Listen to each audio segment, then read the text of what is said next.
Zagrebačka Medvednica skriva jedno posebno zrcalo. U njemu se neće odražavati naše lice jer je kameno. Gorsko zrcalo omiljeno je mjesto alpinista i speleologa. Samo 100-tinjak metara od njega nalazi se Jurajev šumski raj.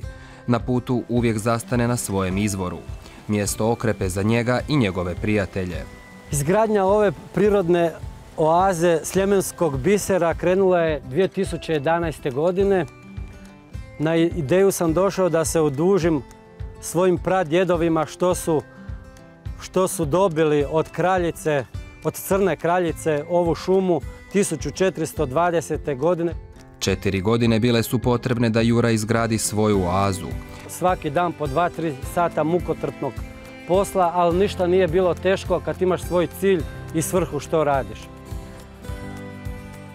Kamena ima ugrađenog jedno 5 do 6 tona. Sve je građen suhozid, znači bez ovih betona, građen je kamen na kamen. Sada se ovdje druži s prijateljima, ali ni planinari ne mogu samo proći pokraj njegova raja. Tu je ključ od ormarića. Ormarić je samo poslužni šank za naše putnike, dobronamjernike, planinare. Kad se penju na zrcalo, umorni ljudi dođu.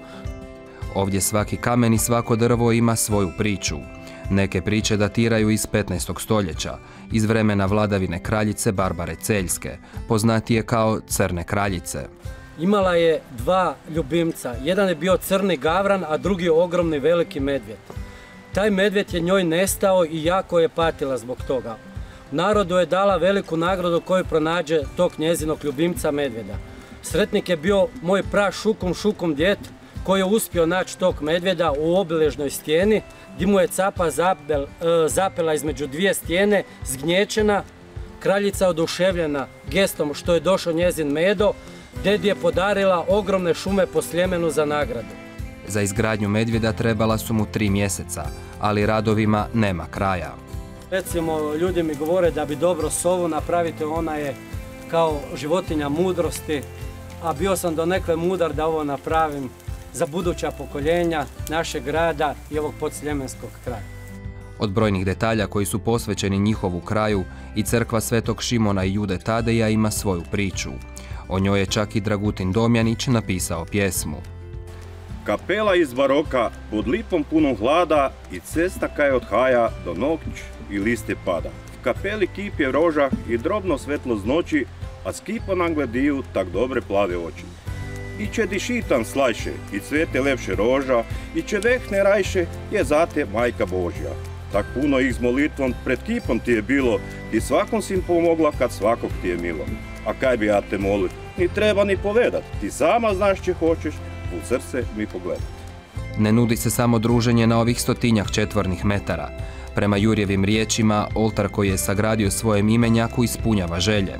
Samo treba zazvoniti zvoncem. Njegova se želja ispuni svaki put kada dođe u svoju šumu. Da se čovjek od stresa zliječi malo, imam od kuće do tu 5 km u jednom i 5 km u drugom smjeru. Znači svaki gotovo dan po kiši, snijegu, suncu, dođem tu, nešto napravim, sklešem malo kamena, neku skulpturicu, kućicu, zidić, idem doma i sretan sam čovjek. Ovakav mir i tišina samo nekoliko kilometara od središta grada. Ovdje nema mjesta za tugu. Ovaj šumski raj odiše poviješću, srećom i veseljem, a to je doista neprocjenjivo.